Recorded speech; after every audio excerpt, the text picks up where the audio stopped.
ಎಲ್ಲರಿಗೂ ನಮಸ್ಕಾರ. ಸರಿಯಾಗಿ ಕೇಳ್ತಾ ಇದೆಯಲ್ಲ? ಈಗ ನಾನು ಒಂದಷ್ಟು ಕಥೆಗಳನ್ನ ಹೇಳ್ತಾ ಹೋಗ್ತೇನೆ. ಮೊದಲೊಂದು ಕಥೆಯಿಂದಲೇ ಶುರು ಮಾಡ್ತೇನೆ. ಒಂದು ಊರಿಗೆ ಒಂದು ಸರ್ಕಸ್ ಬಂದಂತೆ. ಸರ್ಕಸ್ ಅಂತ ಹೇಳಿದ್ರೆ ಅಲ್ಲಿ ಏನಾದ್ರೂ ಒಂದು ಜನರನ್ನು ಆಕರ್ಷಣೆ ಮಾಡ್ಲಿಕ್ಕೆ ಏನಾದ್ರೂ ಒಂದು ಕಸರತ್ತುಗಳು ಬೇಕಾಗ್ತದೆ, ಸರ್ಕಸ್ಗಳು ಮಾಡ್ಬೇಕಾಗ್ತದೆ. ಆ ಸರ್ಕಸ್ಸಿಗೆ ಒಂದು ಕೆಲಸ ಕೇಳ್ಕೊಂಡು ಬಂದಾಗ ಅವನ ಹತ್ರ ಕೇಳಿದ್ರು, ನೀನೇನ್ ಮಾಡ್ತೀಯಪ್ಪ ಅಂತ ಕೇಳಿದ. ಅವನು ನಾನು ತಿಂತೇನೆ ಅಂತ ಹೇಳಿದ. ತಿನ್ನುದ ಏನು ಅಂತ ಅವ್ರಿಗೆ ಆಶ್ಚರ್ಯ ಆಯ್ತು. ಆಮೇಲೆ ಪ್ರದರ್ಶನ ಏರ್ಪಡಿಸಿದಾಗ ಎಲ್ರಿಗೂ ಗೊತ್ತಾಯ್ತಂತೆ, ತಿನ್ನುವುದು ಅಂತ ಹೇಳಿದ್ರೆ ಸಾಮ ತಿನ್ನುವುದು, ಗಡ್ದಾಗಿ ತಿನ್ನುವುದು. ಒಂದು 30 ಇಡ್ಲಿ, ಒಂದು 25 ಮಸಾಲೆ ದೋಸೆ, ಒಂದು 30 ಪ್ಲೇಟ್ ಶಾವಿಗೆ ಬಾತು, 2 ಬಕೆಟ್ ಚಟ್ನಿ ಸುರಿದು ಸರಿಯಾಗಿ ತಿನ್ನುವುದು. ಈ ಸರ್ಕಸ್ನವರಿಗೆ 2 ಶೋಗಳಿರ್ತದೆ. ಮಧ್ಯಾಹ್ನದ ಶೋದಲ್ಲಿ ಹೀಗೆ ತಿಂದಾದ್ಮೇಲೆ ಎಲ್ಲರಿಗೂ ಅದನ್ನು ನೋಡಿ ಅವರು ಮೂಕ ವಿಸ್ಮಿತರಾದರು. ಬಾಯಿಂದ ಮಾತೇ ಹೊರಡಲಿಲ್ಲ. ಬೆರಳನ್ನ ಮೂಗಿನ ಮೇಲೆ ಇಡಬೇಕು, ಹಣೆಯಲ್ಲಿ ಇಡಬೇಕು ಗೊತ್ತಾಗದೆ ಇತ್ತು. ನೋಡಿದ್ರಂತೆ ನಿಂತ ನಿಲುವಿನಲ್ಲಿ. ಆಯ್ತು, ಮಧ್ಯಾಹ್ನ ತಿಂದ, ರಾತ್ರಿ ಸ್ವಲ್ಪ ಕಡಿಮೆ ಆಗ್ಬೋದು ಅಂತ ಹೇಳಿದ್ರೆ ರಾತ್ರಿ ಮತ್ತೆ 30 ಮಸಾಲೆ ದೋಸೆ ಬರಲಿ, 20 ಇಡ್ಲಿ ಬರಲಿ, 25 ಪ್ಲೇಟ್ ಬಿಸಿಬೇಳೆ ಬಾತ್ ಬರಲಿ. ತಿಂದ ಸರಿ, 2ನೇ ದಿನಕ್ಕೆ ಏನಾದ್ರು ಕಮ್ಮಿ ಆಗತ್ತಾ ಅಂತ ನೋಡಿದ್ರೆ 2ನೇ ದಿನವೂ ಹಾಗೆ. ಮಧ್ಯಾಹ್ನದ ಪ್ರದರ್ಶನದಲ್ಲೂ ಅಷ್ಟೇ ತಿಂದ, ರಾತ್ರಿಯ ಪ್ರದರ್ಶನದಲ್ಲೂ ಅಷ್ಟೇ ತಿಂದ. 4 ದಿನ ಆಯ್ತು, 1 ವಾರ ಆಯ್ತು, 15 ದಿನ ಆಯ್ತು. ಇವ್ನು ತಿಂತಾನೆ. ಜನರೆಲ್ಲ ದಂಡುಗಟ್ಟಿ ಬರ್ಲಿಕ್ಕೆ ಶುರು ಮಾಡಿದಂತ, ಏನ್ ತಿಂತಾನಪ್ಪ ಇವನು, ಎಷ್ಟು ತಿಂತಾನಪ್ಪ ಇವನು ಅಂತ. ಒಂದು 3 ವಾರ ಆದ್ಮೇಲೆ ಇವನು ಬಂದು ಹೇಳಿದಂತೆ ಯಜಮಾನ್ ಹತ್ರ, ಸ್ವಾಮಿ ನಾನು ರಾಜೀನಾಮೆ ಕೊಡ್ತಾ ಇದ್ದೇನೆ, ನನ್ನಿಂದ ಆಗುದಿಲ್ಲ ಕೆಲಸ. ಅವರಿಗೆ ಮನಸ್ಸಿನ ಒಳಗೆ ಒಂದು ಅಳುಕಿತ್ತು. ಪಾಪ ತಿಂತಾನೆ ಅಂತ ನಾವು ಇಷ್ಟು ತಿನ್ಸಿದ್ರೆ ಅವನ ಆರೋಗ್ಯದ ಗತಿ ಏನಾಗ್ಬೇಕು, ನಾವು ಶೋಷಣೆ ಮಾಡಿದಾಗ ಆಯ್ತೋ ಏನೋ ಅಂತ ಇವರಿಗೆ ಮನಸ್ಸಿನೊಳಗೆ ಒಂದು ಅಳುಕಿತ್ತದೆ. ಆದ್ರೂ ಅವ್ರು ಕೇಳಿದಂತೆ, ಏನಪ್ಪ ಏನಾದ್ರು ಸಮಸ್ಯೆ ಆಯ್ತಾ, ನಮ್ಮಿಂದಾಗಿ ಏನಾದ್ರು ತೊಂದರೆ ಆಯ್ತಾ ನಿನಗೆ ಅಂತ ಕೇಳಿದಂತೆ. ಆಗ ಅವನು ಹೇಳಿದಂತೆ, ಅಲ್ಲ ಸ್ವಾಮಿ, ಮಧ್ಯಾಹ್ನವೂ ಕೆಲಸ, ರಾತ್ರಿಯೂ ಕೆಲಸವೇ ಕೆಲಸ, ಹೀಗಾದ್ರೆ ನಾನು ಊಟ ಮಾಡೋದು ಯಾವಾಗ ಅಂತ ಕೇಳಿದ. ನಮ್ಮ ಇದಕ್ಕೆ ಏನು, ಅದಕ್ಕೂ ಇದಕ್ಕೂ ಏನು ಸಂಬಂಧ ಅಂತ ನಾನು ಹೇಳ್ತೀನಿ. ಈ ಕಾದಂಬರಿಯಲ್ಲಿ ರಾಜಶೇಖರ್ ಅವರು ಏನ್ ಮಾಡಿದ್ದಾರೆ ಅಂತ ಕೇಳಿದ್ರೆ, 10 ಅಥವಾ 100 ಪಾತ್ರಗಳ ಸೃಷ್ಟಿ ಮಾಡಿದ್ದಾರೆ. ಒಂದು ಪಾತ್ರ ಮುಗಿಯುವಷ್ಟರಲ್ಲಿ ಇನ್ನೊಂದು ಪಾತ್ರ, ಅದರ ಕೆಲಸ ಆದ ಕೂಡಲೇ ಮತ್ತೊಂದು ಪಾತ್ರ, ಅದಾಗುವಾಗ ಮಗದೊಂದು ಪಾತ್ರಗಳ ಮೇಲೆ ಪಾತ್ರಗಳು ಬರ್ತಾ ಪಾತ್ರಗಳ ಸಂದಣಿಯೇ ನೆರೆಯುವ ಹಾಗಾಗ್ತದೆ. ಹಾಗಾಗಿ ನಾವು ಕೇಳ್ಬೇಕಾಗ್ತದೆ, ಪಾತ್ರ ಪರಿಚಯ ಮಾಡ್ತಾ ಹೋದ್ರೆ ನೀವು ಕಾದಂಬರಿ ಬರೆಯೋದು ಯಾವಾಗ ಬಿಟ್ಟು ಕೇಳ್ಬೇಕಾಗ್ತದೆ. ಆ ದೃಷ್ಟಿಯಲ್ಲಿ ಅವ್ರು ಬರೆದಿದ್ದಾರೆ. ಅಂದ್ರೆ ಬಹಳ ಒಳ್ಳೆಯ ಕಾದಂಬರಿನೇ ಬರೆದಿದ್ದಾರೆ. ಹೀಗೆ ಬಹಳಷ್ಟು ಪಾತ್ರಗಳು ಇಡೀ ಕಿರಿದು ತುಂಬಿರುವ ಕಾರಣ ಎಲ್ಲ ಪಾತ್ರಗಳ ನೆನಪು ನನಗೆ ಉಂಟು ಅಂತ ಹೇಳಿಕ್ ಸಾಧ್ಯ ಇಲ್ಲ. ಈಗ ನಾನೇ ರಾಜಶೇಖರ್ ಅವರನ್ನೇ, ಅದೇ ಗೋವಿಂದ ಹೆಗ್ಡೆ ಅವರ ತಮ್ಮ ಗಣಪತಿ ಹೆಗ್ಡೆ ಅವರ ಮಗಳು ಶಾಲಿನಿ ಅವರ ಗಂಡ ಮಾಬಲ್ ಹೆಗ್ಡೆ ಅವರ ತಮ್ಮ ಇವರಿದ್ದಾರಲ್ಲ ರವಿ ಹೆಗ್ಡೆ ಅವರ ಮೊಮ್ಮಗ ಇವನಿದ್ದಾನಲ್ಲ ಗಜಾನನ ಹೆಗ್ಡೆ, ಅವನ ಪಾತ್ರ ಚೆನ್ನಾಗಿ ಬನ್ನಿ ಅಂತ ಹೇಳಿದ್ರೆ ಪಕ್ಕನೆ ಅವರೇ ಕನ್ಸಿದಾಗ ಹೌದೌದು ಇವನಿಷ್ಟು ಧೈರ್ಯದಿಂದ ಆತ್ಮವಿಶ್ವಾಸದಿಂದ ಹೇಳ್ತಾ ಇದ್ದಾನೆ ಅಂದ್ರೆ ಬಹುಶಃ ಸರಿಯಾಗಿರ್ಬೇಕು ಅಂತ ಅವರು ಭಾವಿಸ್ತಾರೆ. ಅಷ್ಟು ಪಾತ್ರಗಳು. ಇದು ಒಂದು ವಿಶೇಷ ವೈಶಿಷ್ಟ್ಯ. ಇದರಿಂದ ತೊಂದರೆ ಏನೂ ಇಲ್ಲ. ಅದು ಯಾಕೆ ಅಂತ ನಾನು ಮುಂದೆ ಹೇಳ್ತೇನೆ. ಹೀಗಿರುವ ಕಾರಣ ಈ ಕಾದಂಬರಿಯನ್ನು ನಾನು ಚೆನ್ನಾಗಿಯೇ ಓದಿಕೊಂಡು ಬಂದಿದ್ದೇನಾದರೂ ಇದ್ರ ಮೇಲೆ ನೀವೇನಾದ್ರೂ ಒಂದು 100 ಅಂಕಗಳ ಒಂದು ಪರೀಕ್ಷೆ ಮಾಡಿದ್ರೆ ನಾನು ಉತ್ತೀರ್ಣನಾಗ್ತೇನೆ ಅಂತ ಧೈರ್ಯದಿಂದ ಹೇಳಲಿಕ್ಕೆ ಸಾಧ್ಯ ಇಲ್ಲ. ಆದ್ದರಿಂದ ಇದು ಈ ಕಾದಂಬರಿಯ ಸ್ವರೂಪವನ್ನು ಕುರಿತು ಅದರ ನೆಲೆಯ ವಿವೇಚನೆಯನ್ನು ನನ್ನ ದೃಷ್ಟಿಯಲ್ಲಿ ಕಂಡ ಹಾಗೆ ನಾನು ಹೇಳುವುದು. ಒಂದು ಇದರ ಬಗ್ಗೆ ವಿರಾಮದಲ್ಲಿ ಮೆಲುಕಾಡುತ್ತಾ ಇದರ ವಿಷದ ಅಂಶಗಳೇನು, ವೈಶಿಷ್ಟ್ಯಗಳೇನು, ನಾನಿದನ್ನು ಹೇಗೆ ಗ್ರಹಿಸಿದ್ದೇನೆ, ನನಗೆ ಇದು ಯಾಕೆ ಇಷ್ಟ ಆಯಿತು ಅಂತ ಹೇಳುವ ಒಂದು ಪರಿ ಇದಾಗ್ತದೆ ಅಂತ ನಾನು ನಿವೇದಿಸಿಕೊಳ್ತೇನೆ. ಮತ್ತು ಎಲ್ಲ ಪಾತ್ರಗಳ ಹೆಸರು ನನಗೆ ನೆನಪಿಲ್ಲ ಅಂತ ನಾನು ನಿರ್ವಂಚನೆಯಿಂದ ನಿರ್ಲಜ್ಜನಾಗಿ ನಿಸ್ಸಂಕೋಚವಾಗಿ ನಿವೇದಿಸಿಕೊಳ್ತೇನೆ. ಆಯ್ತೆ. ಈಗ ಈ ಕೃತಿಯ ಸ್ವರೂಪ ಏನು ಅನ್ನೋದ್ರ ಬಗ್ಗೆ ಹೇಳ್ತಾ ನಾನು ಒಂದೊಂದು ಕಥೆಗಳನ್ನು ಹೇಳಿಕೊಂಡು ಅದರ ಮೂಲಕ ಆ ಕೃತಿಯ ಸ್ವರೂಪದ ವಿಚಾರಕ್ಕೆ ಬರ್ತೇನೆ. ಮೊದಲನೇದಾಗಿ ಶತಾವಧಾನಿ ಗಣೇಶ್ ಅವರು ಒಂದು ಸಂದರ್ಶನದಲ್ಲಿ ಒಂದು ವಿಷ್ಣು ಧರ್ಮೋತ್ತರ ಪುರಾಣದ ಒಂದು ಕತೆ ಹೇಳ್ತಾರೆ. ಅದರ ಸಾರಾಂಶ ನನ್ನ ಮಾತಿನಲ್ಲಿ ಹೇಳುವುದಾದ್ರೆ ಏನು ಅಂತ ಹೇಳಿದ್ರೆ, ಒಬ್ಬ ರಾಜ ಇರ್ತಾನೆ. ಆ ರಾಜನಿಗೆ ದೇವರ ಉಪಾಸನೆ ಮಾಡಬೇಕು ಎನ್ನುವ ಒಂದು ಬಯಕೆ ಮೂಡಿ ಒಂದು ಋಷಿಗಳ ಹತ್ರ ಹೋಗಿ ಹೇಳ್ತಾರಂತೆ, ನನಗೆ ಉಪಾಸನೆ ಮಾಡಬೇಕಾಗಿದೆ ಅಂತ ಹೇಳ್ತಾರೆ. ಆಗ ಋಷಿಗಳು ಹೇಳ್ತಾರೆ, ಓ ಪೂಜೆ ಮಾಡ್ಬೇಕಾ? ಪೂಜೆ ಮಾಡಬೇಕು ಅಂತಾದ್ರೆ ಮೂರ್ತಿ ಪೂಜೆ ಮಾಡ್ಬೇಕಪ್ಪ. ಮೂರ್ತಿ ಪೂಜೆ ಮಾಡ್ಬೇಕಾದ್ರೆ ಮೂರ್ತಿ ಬೇಕಲ್ಲ ಅಂತ ಹೇಳಿದ್ರು. ಹೌದು ಸ್ವಾಮಿ, ಮೂರ್ತಿ ಬೇಕು, ಅದಕ್ಕೆ ಏನ್ ಮಾಡ್ಬೇಕು? ಹಾಗಾದ್ರೆ ಮತ್ತು ಮೂರ್ತಿ ಮಾಡೋದು ಹೇಗೆ ಅಂತ ನೀನು ಕಲಿಬೇಕು ಅಂತ ಅವ್ರು ಹೇಳ್ತಾರೆ. ಓ ಹೌದಾ, ಹಾಗಾದ್ರೆ ನನಗೆ ಮೂರ್ತಿ ಹೇಗೆ ಮಾಡ್ಬೇಕು ಅಂತ ಕಲಿಸ್ಕೊಡಿ ಅಂತ ಅವ್ರು ಹೇಳಿದಂತೆ ರಾಜ. ಆಗ ಋಷಿಗಳು ಹೇಳಿದ್ದಾರೆ, ಮೂರ್ತಿ ಮಾಡುವುದು ಹೇಗೆ ಅಂತ ಕಲಿಬೇಕಾದ್ರೆ ಮೂರ್ತಿಯ ಮುಖದಲ್ಲಿ ಶಿಲ್ಪವನ್ನು ಕೆತ್ತಿದಾಗ ಭಾವನೆ ಬರಬೇಕಲ್ಲ. ಆ ಭಾವನೆಯನ್ನು ತರುವುದು ಹೇಗೆ ಅಂತ ಗೊತ್ತಾಗ್ಬೇಕಾದ್ರೆ ಮೊದಲು ನೀನು ಚಿತ್ರಕಲೆ ಕಲಿಬೇಕು ಅಂತ ಹೇಳಿದ್ರು. ಓ ಹೌದಾ, ಹಾಗಾದ್ರೆ ನನಗೆ ಚಿತ್ರಕಲೆ ಹೇಳ್ಕೊಡಿ ಅಂತ ಹೇಳಿದ್ರು. ಚಿತ್ರಕಲೆ ಬರಬೇಕು ಅಂತ ಆದ್ರೆ ಅದಕ್ಕೆ ನೀವು ನಡೆದಾಡುವ ಚಿತ್ರವೇ ಆಗಿರುವಂತಹ ನೃತ್ಯ ನೋಡ್ಬೇಕಪ್ಪ. ಭಾವವು ಹೇಗೆ ವ್ಯಕ್ತವಾಗ್ತದೆ, ಭಂಗಿಗಳು ಹೇಗಿರ್ತದೆ ಅಂತ ಅದರಿಂದ ಗೊತ್ತಾಗ್ಬೇಕಲ್ಲ. ಓ ಮೊದಲು ನೃತ್ಯ ಗೊತ್ತಾಗ್ಬೇಕು ನನಗೆ. ಓ ಹೌದಾ, ಹಾಗಾದ್ರೆ ನೃತ್ಯವನ್ನು ಹೇಳ್ಕೊಡಿ ಅಂತ ಹೇಳಿದ್ರು. ನೃತ್ಯಕ್ಕೆ ಮೂಲವಾಗಿ ಸಂಗೀತ ಇದೆಯಲ್ಲಪ್ಪ, ಸಂಗೀತ, ಲಯ, ತಾಳ ಇದೆಲ್ಲ ಗೊತ್ತಾಗಬೇಕಲ್ಲಪ್ಪ. ಮೊದಲು ಸಂಗೀತ ಕಲಿಬೇಕು. ಸಂಗೀತ ಗೊತ್ತಾಗದೆ ನಿಮ್ಗೆ ನೃತ್ಯ ಹೇಗೆ ಗೊತ್ತಾಗುತ್ತೆ ಅಂತ ಅವ್ರು ಹೇಳಿದ್ರು. ಓ ಹೌದಾ, ಹಾಗಾದ್ರೆ ಸಂಗೀತ ಹೇಳ್ಕೊಡಿ ಅಂತ ಹೇಳಿದ್ರು. ಸಂಗೀತ ಇರುವುದು ಏನು? ಸಂಗೀತದಲ್ಲಿ ಮೂಲವಾಗಿ ಇರುವುದೇನು? ಸಾಹಿತ್ಯ ಅಲ್ವಾ? ಸಾಹಿತ್ಯವೇ ಗೊತ್ತಾಗದಿದ್ರೆ ಸಂಗೀತ ಏನ್ ಕಲಿತೀಯ ನೀನು? ಸಂಗೀತ ಸಾಹಿತ್ಯ ಮೊದಲು ತಿಳ್ಕೊಳ್ಬೇಕಪ್ಪ ಅಂತ ಹೇಳಿದ್ರು. ಓ ಹೌದಾ, ಹಾಗಾದ್ರೆ ನನಗೆ ಸಾಹಿತ್ಯದ ಪಾಠ ಮಾಡಿ ಅಂತ ಹೇಳಿದ್ರು. ಸಾಹಿತ್ಯದಲ್ಲಿ ಇರುವುದೇನು? ನಿಮಗೆ ಬರೀಲಿಕ್ಕಾದ್ರೆ ವ್ಯಾಕರಣದ ಜ್ಞಾನ ಬೇಕು, ಅಲಂಕಾರಗಳ ಪರಿಚಯ ಬೇಕು, ತರ್ಕ ಗೊತ್ತಾಗಬೇಕು. ಇದೆಲ್ಲ ಗೊತ್ತಿಲ್ಲ ಇದ್ರೆ ನೀನು ಸಾಹಿತ್ಯ ಏನಪ್ಪ ಓದುದು ಅಂತ ಅವ್ರು ಹೇಳಿದ್ರು. ಓ ಹೌದಾ, ಹಾಗಾದ್ರೆ ನನಗೆ ವ್ಯಾಕರಣ, ಅಲಂಕಾರ ಇದನ್ನೆಲ್ಲ ಹೇಳ್ಕೊಡಿ. ನಿನಗೆ ಶಬ್ದ ವ್ಯುತ್ಪತ್ತಿ ಅಂದ್ರೆ ಏನು, ವ್ಯಾಕರಣದ ನಿಯಮಗಳೇನು ಇದೆಲ್ಲ ಗೊತ್ತಿಲ್ಲದೆ ಹೋದ್ರೆ ವ್ಯಾಕರಣ ಏನ್ ಗೊತ್ತಾಗತ್ತೆ, ಮೊದಲು ಅದನ್ನು ಕಲಿಯಬೇಕು ಅಂತ ಹೇಳಿ. ಓ ಶಬ್ದ ವ್ಯುತ್ಪತ್ತಿ ಹೇಳ್ಕೊಡಿ. ಓ ಅದು ಗೊತ್ತಾಗ್ಬೇಕಾದ್ರೆ ಮೊದಲು ನಿಮ್ಗೆ ಓಂಕಾರ, ದೈವದ ಉಪಾಸನೆ, ದೇವರು ಇದು ಗೊತ್ತಾಗ್ಬೇಕಲ್ಲ. ಅದು ಗೊತ್ತಾಗದ್ರೆ ಇದೇ ಗೊತ್ತಾಗುತ್ತೆ ಅಂತ ಹೇಳಿದ್ರು. ಅವ್ನು ಎಲ್ಲಿಗೆ ಶುರು ಮಾಡಿದ್ರು ಅಲ್ಲಿಗೆ ಬಂದು ಮುಟ್ಟಿದ ಅಂತ.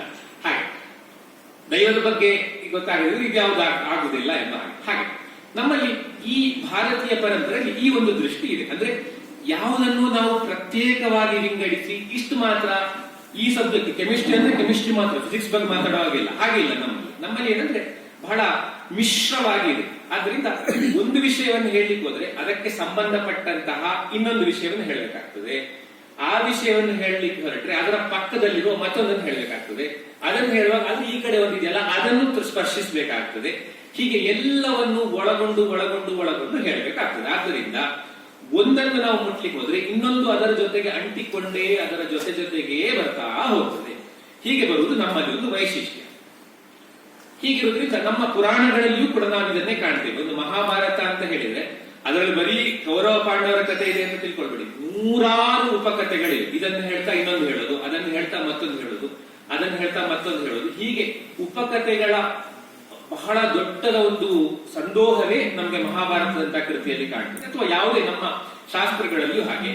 ಆಯುರ್ವೇದ ಅಂತ ಹೇಳಿದ್ರೆ ಅದ್ರ ಜೊತೆಗೆ ಮನೋವಿಜ್ಞಾನಕ್ಕೆ ಸಂಬಂಧಪಟ್ಟ ಅಂಶಗಳು ಬರ್ತದೆ. ಸುಶ್ರುತ ಸಂಹಿತೆಯಲ್ಲಿ ಚರ್ಚೆ ಮಾಡೋದು ಹೇಗೆ, ಡಿಬೇಟ್ ಹೇಗೆ ಮಾಡಬೇಕು ಅನ್ನೋ ಅಂಶವೂ ಬರ್ತದೆ. ನೋಡಿ, ವೈದ್ಯಶಾಸ್ತ್ರಕ್ಕೆ ಸಂಬಂಧಪಟ್ಟ ಪುಸ್ತಕ, ಅದರಲ್ಲಿ ಡಿಬೇಟ್ ಹೇಗೆ ಮಾಡಬೇಕು ಅನ್ನೋ ವಿಷಯವೂ ಅದರ ಜೊತೆಗೆ ಬರ್ತದೆ. ಹೀಗೆ ವಿಷ್ಣು ಧರ್ಮೋತ್ತರ ಪುರಾಣ ಹೇಳಿದ್ರೆ ಅದರಲ್ಲಿ ನಿಮಗೆ ಚಿತ್ರಕಲೆ, ಶಿಲ್ಪಶಾಸ್ತ್ರ ಇಂತಹ ವಿಷಯಗಳೆಲ್ಲ ಬರ್ತಾ ಹೋಗ್ತದೆ. ಹೀಗೆ ಒಂದರೊಳಗೊಂದು ತಳುಕು ಹಾಕಿಕೊಂಡು ಒಂದಕ್ಕೊಂದು ಬೆಸೆದುಕೊಂಡು ಎಲ್ಲವೂ ಒಟ್ಟೊಟ್ಟಿಗೆ ಬರ್ತದೆ. ಒಂದು ಮಾತ್ರ ಸೆಪರೇಟು, ಅದು ನಮ್ಮ ವಿಷಯ ಅಲ್ಲ. ಆ ರೀತಿಯ ಒಂದು ಧೋರಣೆ ಭಾರತೀಯ ಪರಂಪರೆಯಲ್ಲಿ ಕಾಣುತ್ತದೆ.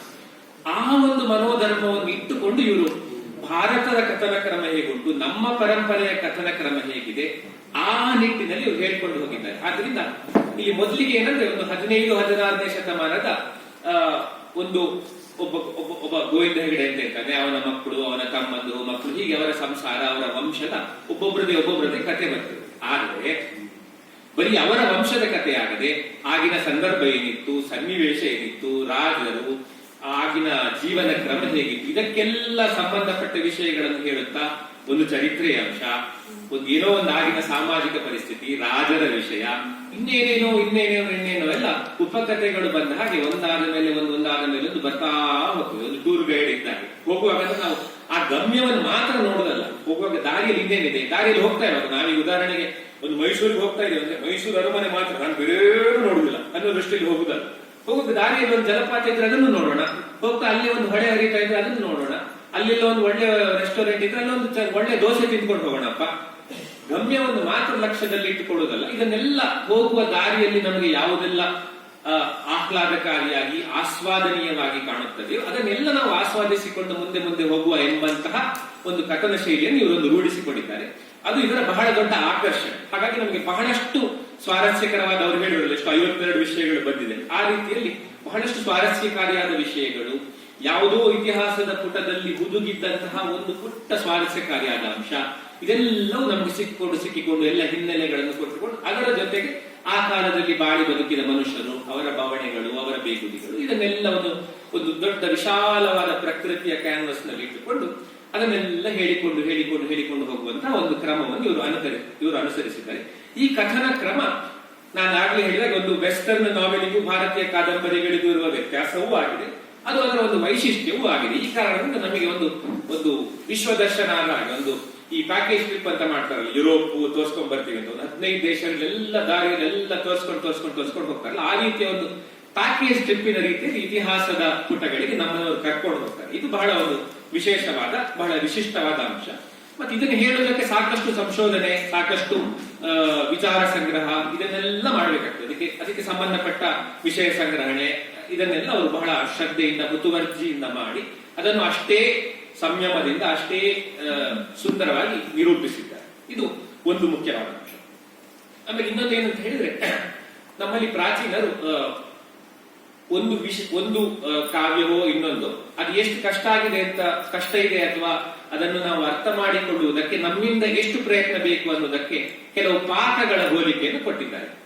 ಕೆಲವರು ಏನ್ ಹೇಳ್ತಾರೆ ಅಂದ್ರೆ ನಾರಿಕೇಳ ಪಾಕ, ಕದಳಿ ಪಾಕ, ದ್ರಾಕ್ಷಾ ಪಾಕ ಅಂತ 3 ಇದೆ ಅಂತ ಕೆಲವರು ಹೇಳ್ತಾರೆ. ಇನ್ನು ಕೆಲವರು ನಾರಿಕೇಳ ಪಾಕ, ಇಕ್ಷುಪಾಕ, ಕದಳಿ ಪಾಕ, ದ್ರಾಕ್ಷಾ ಪಾಕ, ಕ್ಷೀರಪಾಕ ಅಂತ 5 ಇದೆ ಅಂತ ಹೇಳ್ತಾರೆ. ಇದರ ಅರ್ಥ ಏನು ಅಂತ ನಾನು ಹೇಳ್ಬಿಡ್ತೀನಿ.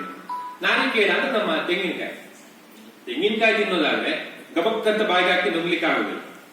ನೀವು ಮೊದಲ ಕಠಿಣವಾದ ಅದರ ಸಿಪ್ಪೆಯನ್ನ ತೆಗೆದು ಬೇರ್ಪಡಿಸಿ ಒಳಗೆ ಬಂದ್ರೆ ಒಂದು ಕಠಿಣವಾದ ಮತ್ತೊಂದು ಗೆರಟೆ ಇದೆ, ಅದನ್ನು ಮಾಡಿ ಅದನ್ನು ಒಡೆದು ಅಷ್ಟಾದ್ರೂ ಅದನ್ನು ಹಾಗೆ ತಿನ್ಲಿಕ್ಕೆ ಆಗುದಿಲ್ಲ. ಮತ್ತೆ ನೀವು ಕೆರೆದು ಕಾಯಿ ತೆಗೆದು ಅದನ್ನು ತಿನ್ಬೇಕು, ಸ್ವಲ್ಪ ಕಷ್ಟಪಡಬೇಕು, ಸುಲಭಕ್ಕೆ ಅರ್ಥ ಆಗುವಂತದ್ದಲ್ಲ. ಇಂತಹ ಕಾವ್ಯಗಳು ನಮ್ಮಲ್ಲಿ ಬೇಕಾದಷ್ಟು ಬಂದಿದೆ. ಕಿರಾತಾರ್ಜುನೀಯವೋ ಅಥವಾ ಬಾಣಭಟ್ಟನ ಕಾದಂಬರಿಗಳು, ಬೇರೆ ಬೇರೆ ತುಂಬಾ ನೀವು ಸ್ವಲ್ಪ ಕಷ್ಟಪಡದಿದ್ರೆ ಅದು ನಿಮ್ಗೆ ದಕ್ಕುವಂತದ್ದಲ್ಲ, ಅದರ ಆಸ್ವಾದವು ನಿಮ್ಗೆ ಆಗುವಂತದ್ದಲ್ಲ. ಅಂತದ್ದಕ್ಕೆ ನಾರಿಕೇಳ ಪಾಕ ಅಂತ ಹೆಸರು. ಇಕ್ಷುಪಾಕ ಅಂತ ಹೇಳಿದ್ರೆ ಕಬ್ಬು ಹಾಗೆ ಒಂದ್ ಸ್ವಲ್ಪ, ಅದಕ್ಕೆ ಅಷ್ಟು ಕಷ್ಟಪಡಬೇಕಾಗಿಲ್ಲ, ಅದು ಒಂದ್ ಸ್ವಲ್ಪ ಕಷ್ಟಪಡಬೇಕು. ಸಿಪ್ಪೆ ತೆಗಿಬೇಕು, ಸಿಪ್ಪೆ ತೆಗೆದು ಅದರ ತುಂಡುಗಳು ಮಾಡ್ಕೊಳ್ಬೇಕು, ಆಮೇಲೆ ಅದನ್ನ ಕಚ್ಚಿ ಅದರ ರಸವನ್ನು ಹೀರಿದ್ರೆ ಮಾತ್ರ ನಿಮ್ಗೆ ಕಬ್ಬು ಅದರ ಸಿಹಿಯನ್ನು ಬಿಟ್ಟು ಕೊಡ್ತದಲ್ಲ, ಹಾಗೆ ಅದು ಇನ್ನೊಂದು ಚೂರು ಪ್ರಯತ್ನ ಬೇಕು. ಇನ್ನು ಕಡಿಮೆ ಅಂತ ಹೇಳಿದ್ರೆ ಬಾಳೆಹಣ್ಣು ಅಷ್ಟೊಂದು ಕಷ್ಟಪಡಬೇಕಾಗಿಲ್ಲ, ಸಿಪ್ಪೆ ತೆಗೀರಿ ತಿನ್ನಿ, ಅದು ಏನು ಎಫರ್ಟ್ ಇಲ್ಲ, ಅದೇ ಬಾಯಿಗೆ ಒಂದು ಬಿಡುದಿಲ್ಲ, ಒಂದು ಸ್ವಲ್ಪ ಪ್ರಯತ್ನ ಮಾಡ್ಬೇಕು, ಅದು ಅಷ್ಟೊಂದು ಪ್ರಯತ್ನ ಬೇಕಾಗಿದೆ. ದ್ರಾಕ್ಷಾ ಪಾಕಾದ್ರೆ ಮತ್ತು ಸುಲಭ, ದ್ರಾಕ್ಷಿ ತಿಂದ್ರೆ ಅದ್ರಲ್ಲೂ ನಾವೀಗ ಇನ್ನೂ ಸುಲಭ ಮಾಡ್ಕೊಳ್ತೀವಿ. ಸೀಡ್ಲೆಸ್ ದ್ರಾಕ್ಷಿ ಬೇರೆ, ಆ ಕೆಲಸವೂ ಇಲ್ಲ, ಬಿತ್ತನ್ನು ತೆಗಿಬೇಕಾಗಿಲ್ಲ, ಹಾಗೆ ತಿಂದು ಅಂತ ಪ್ರಯತ್ನವಿದೆ. ಹಾಗೆ ಹೊಸ ದ್ರಾಕ್ಷ ಸೀಡ್ಲೆಸ್ ದ್ರಾಕ್ಷಾ ಪಾಕ ಅಂತ ನಾವು ಇನ್ನೊಂದು ಸೇರಿಸ್ಕೊಳ್ಬಹುದು, ಅದು ಒಂದೇ. ಕ್ಷೀರಪಾಕ ಅಂದ್ರೆ ಇನ್ನು ಹಾಲು, ನಾವ್ ಹೇಳ್ತೇವಲ್ಲ ಹಾಲು ಕುದಷ್ಟು ಸುಲಭ ಅಂತ, ಹೀಗೆ ಕುಡಿಬಹುದು. ಹೀಗೆ ಬೇರೆ ಬೇರೆ ಬೇರೆ ಬೇರೆ ಹಂತಗಳಲ್ಲಿ ಇರ್ತದೆ. ಆದ್ರಿಂದ ಇವರ ಕೃತಿಯಲ್ಲಿ ಈ ಎಲ್ಲಾ ಅಂಶಗಳು ಅಷ್ಟಿಷ್ಟಾಗಿ ಇವೆ ಅನ್ನೋದನ್ನ ನಾನು ಹೇಳಲಿಕ್ಕೆ ಇದನ್ನು ಹೇಳಿ, ಬರೀ ನೀವು ಪಾತ್ರಗಳು ಎಷ್ಟಿವೆ, ಆ ಪಾತ್ರಗಳ ಹೆಣಿಗೆ ಏನು, ಅವುಗಳ ಸಂಬಂಧ ಏನು ಅಂತ ನೋಡಿದ್ರೆ ನೀವು ನಾರಿಕೇಳ ಪಾಕದ ಹಾಗೆ ಕಾಣಬಹುದು. ಆದ್ರೆ ಆ ಪಾತ್ರಗಳ ಮೂಲಕ ಅವರು ಹೇಳುವ ಘಟನೆಗಳು, ಆ ಘಟನೆಗಳು ಬಹಳ ಸುಲಲಿತವಾಗಿ, ಸುಲಭವಾಗಿ, ಸರಳವಾಗಿ ಓದಿಸಿಕೊಂಡು ಹೋಗ್ತವೆ. ಅಲ್ಲಿ ಸ್ವಾರಸ್ಯ ಇದೆ, ಅವರ ಜೀವನ ಪ್ರೀತಿ, ಅವರು ಬಾಳಿದ ಕ್ರಮ, ಇದನ್ನೆಲ್ಲ ಅವರು ಒಂದೊಂದೇ ಘಟನೆಗಳ ಮೂಲಕ ಹೇಳಿಕೊಡ್ತಾರೆ. ಅದು ನಮಗೆ ದ್ರಾಕ್ಷಾ ಪಾಕದಷ್ಟೇ ಅಥವಾ ಕ್ಷೀರ ಪಾಕದಷ್ಟೇ ಸುಲಭವಾಗಿ, ಅಷ್ಟೇ ಸಿಹಿಯಾಗಿ ನಮ್ಮ ಬಾಯಿಗೆ ಇರುತ್ತದೆ. ಮತ್ತೆ ಹಾಲು ಮತ್ತೆ ಕದಳಿ, ಬಾಳೆಹಣ್ಣಿನಲ್ಲಿ ಒಳ್ಳೆ ಪೌಷ್ಟಿಕಾಂಶಗಳು ಇದೆ. ಈ ಬಾಳೆಹಣ್ಣಿಗೆ ಮಾವಿನ ಹಣ್ಣಿನಷ್ಟು ಗ್ಲಾಮರ್ ಇಲ್ಲ, ಆದ್ರೆ ಆರೋಗ್ಯಕ್ಕೆ, ದೇಹಕ್ಕೆ ಬಹಳ ಒಳ್ಳೆಯದು. ಆ ರೀತಿಯ ಆರೋಗ್ಯಕ್ಕೆ ಒಳ್ಳೆಯದಾದ, ದೇಹಕ್ಕೆ ಒಳ್ಳೆಯದಾದ, ಅಂದ್ರೆ ಮನಸ್ಸಿನ ಆರೋಗ್ಯಕ್ಕೆ ಒಳ್ಳೆಯದಾದ, ಮನಸ್ಸಿಗೆ ಒಳ್ಳೆಯದಾದಂತ ಎಷ್ಟೋ ಅಂಶಗಳು, ನಾವು ಸ್ವೀಕರಿಸಬೇಕಾದ ಅಂಶಗಳು, ನಾವು ತಿಳಿದುಕೊಳ್ಳಬೇಕಾದ ಜೀವನ ಮೌಲ್ಯಗಳು ನೋಡಿ. ನಮ್ಮ ಮೊದಲವರು ಹೇಗೆಲ್ಲ ಇದ್ದು, ಎಂತೆಂತಹ ಕಷ್ಟದ ಪರಿಸ್ಥಿತಿಗಳಲ್ಲಿ, ಎಂತೆಂತಹ ದುರ್ಗಮವಾದ ಪ್ರದೇಶಗಳಲ್ಲಿ, ಎಷ್ಟು ದುಸ್ಸಹವಾದ ಬದುಕಿನ ಕಾರ್ಪಣ್ಯಗಳಿಗೆ ತಮ್ಮನ್ನು ತಾವೇ ಒಡ್ಡಿಕೊಂಡು ಎಷ್ಟು ಚೆನ್ನಾಗಿ ಬಾಳಿ ಬದುಕಿದ್ರು, ಎಷ್ಟು ಸಂತೃಪ್ತವಾದ ಜೀವನವನ್ನು ನಡೆಸಿದ್ರು, ಇಂಥ ಅಂಶಗಳನ್ನೆಲ್ಲ ನಾವು ತಗೊಳ್ಬಹುದು. ಹಾಗೆ ತಗೊಳ್ಳುವಾಗ ನಮ್ಗೆ ದ್ರಾಕ್ಷಾ ಪಾಕ, ದ್ರಾಕ್ಷಿ ತಿಂದ್ರೆ ಎಷ್ಟು ಸಂತೋಷ ಆಗ್ತದೋ, ಕಬ್ಬನ್ನು ತಿಂದ್ರೆ ಎಷ್ಟು ಸಂತೋಷ ಆಗ್ತದೋ, ಈ ಎಲ್ಲ ಸಂತೋಷವನ್ನು ಅವರು ಒದಗಿಸಿದ್ದಾರೆ. ಹಾಲು ಕುಡಿದ್ರೆ ಎಷ್ಟು ಸಂತೃಪ್ತಿ ಆಗ್ತದೋ ಅದು ಕೂಡ ಆ ಎಲ್ಲ ಪಾಕಗಳು ಅಷ್ಟಿಷ್ಟು ಅಂಶಗಳು ಅದರಲ್ಲಿ ಕಾಣ ಸಿಗ್ತದೆ ಎಂಬುದಕ್ಕೆ ಉದಾಹರಣೆಯಾಗಿ ಇದನ್ನು ಹೇಳಿದೆ. ಹಾಗೆ ಈ ಎಲ್ಲ ಅನುಭವಗಳು ಇದರಲ್ಲಿ ನಮಗೆ ಸಿಗ್ತದೆ. ಇದು ಕಾದಂಬರಿಯ ಒಂದು ವಿಶೇಷ. ಆಮೇಲೆ ಇನ್ನೊಂದು ಏನು ಅಂತ ಹೇಳಿದ್ರೆ, ಈ ಮುದ್ದಣನ ರಾಮಾಶ್ವಮೇಧದಲ್ಲಿ ಒಂದು ಕ್ರಮ ಇದೆ. ಏನಂತ ಹೇಳಿದ್ರೆ, ಹಲವು ಜನರಿಗೆ ಗೊತ್ತಿಲ್ಲ ಅವನ ನಿಜವಾದ ಹೆಸರು ಮುದ್ದಣ ಅಂತ ಅಲ್ಲ, ಅವನ ಹೆಸರು ನಂದಡಿಕೆ ಲಕ್ಷ್ಮೀನಾರಾಯಣ ಅಪ್ಪ ಅಂತ. ಆ ಕಾವ್ಯದಲ್ಲಿ ಬರುವ ಪಾತ್ರದ ಹೆಸರು ಮುದ್ದಣ ಅಂತ, ಮುದ್ದಣ ಮನೋರಮೆ ಅನ್ನೋ ಪಾತ್ರಗಳಿರುತ್ತೆ. ಅದ್ರಲ್ಲಿ ಅವನೊಂದು ತಂತ್ರ ಮಾಡ್ಕೊಂಡಿದ್ದಾನೆ. ಬೇರೆ ಯಾವ ಹಳೆಗನ್ನಡ ಕೃತಿಯಲ್ಲೂ ಆ ತಂತ್ರ ಇಲ್ಲ. ಏನಂದ್ರೆ, ಅದು ಒಳಗೆ ಮುದ್ದಣನು ಮನೋರಮೆಗೆ ಕತೆ ಹೇಳ್ತಾ ಹೋಗುದು. ಈ ರಾಮಾಶ್ವಮೇಧದ ಕಥೆಯನ್ನ ಅದರೊಳಗಿನ ಒಂದು ಪಾತ್ರ ಇನ್ನೊಂದು ಪಾತ್ರಕ್ಕೆ ನರೇಟ್ ಮಾಡ್ತಾ ಹೋಗುದು. ಆ ತಂತ್ರವನ್ನು ಆಮೇಲೆ ಮಾಸ್ತಿಯವರು ಬಳಸ್ಕೊಂಡಿದ್ದಾರೆ. ಅದೇ ತಂತ್ರವನ್ನು ಇವರು ಬಳಸ್ಕೊಂಡಿದ್ದಾರೆ. ಒಬ್ಬ ಅಜ್ಜ ಒಬ್ಬ ಮೊಮ್ಮಗನಿಗೆ ಕತೆ ಹೇಳುದು. ಆ ಮೊಮ್ಮಗನ ಹೆಸರು ಧನಂಜಯ ಅಂತ, ಆದ್ರಿಂದ ಕೇಳು ಧನಂಜಯ ಅಂತ, ಕೇಳು ಜನಮೇಜಯ ಅಂತ ಇರುವ ರೀತಿ. ಅದರಿಂದ ಆಗುವ ಒಂದು ಅನುಕೂಲ ಏನಂತ ಹೇಳಿದ್ರೆ, ಅಲ್ಲಲ್ಲಿ ಅದರ ವಿಷಯದ ಬಗ್ಗೆ ಕಾದಂಬರಿಕಾರನೇ ಕಮೆಂಟ್ರಿ ಕೊಡ್ಬೋದು. ಇಲ್ಲಿ ಈ ತರ ಇದೆ, ಈ ಪಾತ್ರ ಹೀಗೆ ಬರ್ಬೇಕಿತ್ತು, ಅಥವಾ ನಾನು ಇದನ್ನು ಹೇಳಲಿಕ್ಕೆ ಹೋಗ್ತಾ ಇದ್ದೇನೆ. ಆದ್ರಿಂದ ಕಥೆಯ ಉದ್ದೇಶ ಏನು ಎನ್ನುವುದನ್ನು ಪ್ರಸ್ತಾವನೆಯಲ್ಲಿ ಬರೆಯುವ ಬದಲು ಕಾದಂಬರಿಯ ಒಳಗಡೆಯೇ ತರಬಹುದು. ಆ ಒಂದು ಅನುಕೂಲವನ್ನು ಇವರು ಬಳಸ್ಕೊಂಡಿದ್ದಾರೆ. ಮುದ್ದಣ ಮನೋರಮೆಯಲ್ಲೂ ಹಾಗೆ. ಆ ಮನೋರಮೆ ಮುದ್ದಣನನ್ನ ಟಾಂಟ್ ಮಾಡಿ ಹಳಗನ್ನಡ ಕಾವ್ಯಗಳ ಬಗ್ಗೆ ಎಲ್ಲ ಅವಳದೇ ಒಂದು ಕಮೆಂಟ್ರಿ ಎಲ್ಲ ಅದರಲ್ಲಿ ಬರ್ತದೆ. ಆ ರೀತಿಯ ಒಂದು ತಂತ್ರವನ್ನು ಇವರು ಬಳಸ್ಕೊಂಡಿದ್ದಾರೆ. ಆದ್ರಿಂದ ಆ ಪಾತ್ರಗಳ ಮೂಲಕವೇ ಇದರ ಉದ್ದೇಶ ಏನು ಅನ್ನೋದನ್ನೆಲ್ಲ ಅದರ ಮೊದಲ ಭಾಗದಲ್ಲಿ ಪ್ರಸ್ತಾವನೆಯ ರೂಪದಲ್ಲಿ ಹೇಳಿಸ್ಬಿಟ್ಟಿದ್ದಾರೆ. ಮತ್ತೆ ನಡುವೆ ಸ್ವಲ್ಪ ಅವರು ಅದ್ರ ಬಗ್ಗೆ ಮಾತಾಡೋದು. ಮಾತಾಡಿ ಸರ್, ಕೇಳ್ತಾ ಇಲ್ಲ. ಅದಕ್ಕೆ ಸೆಲ್ ಹೋಗಿಲ್ಲ. ಬಳಸಿಕೊಂಡಿದ್ದಾರೆ. ಅದು ಒಂದು ಕಥೆಯನ್ನು ಅರ್ಥ ಮಾಡಿಕೊಳ್ಳಲಿಕ್ಕೆ, ಕಥೆಯ ಒಳಗೆ ಹೋಗ್ಲಿಕ್ಕೆ ಬಹಳ ಸಹಾಯ ಮಾಡ್ತಾರೆ. ಆರಂಭದಲ್ಲಿ ಆ ಮಾತುಗಳೆಲ್ಲ ಬರ್ತದೆ, ನಡುವೆ ಅದು ಅಷ್ಟಿತ್ತು ಬರ್ತಾ ಹೋಗ್ತದೆ.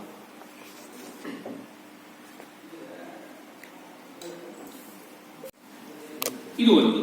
ಆಮೇಲೆ ಒಂದು ಮಾಸ್ತಿ ವೆಂಕಟೇಶ್ ಅಯ್ಯಂಗಾರರಿಗೆ ಸಂಬಂಧಪಟ್ಟಂತ ಒಂದು ಘಟನೆ ಇದೆ.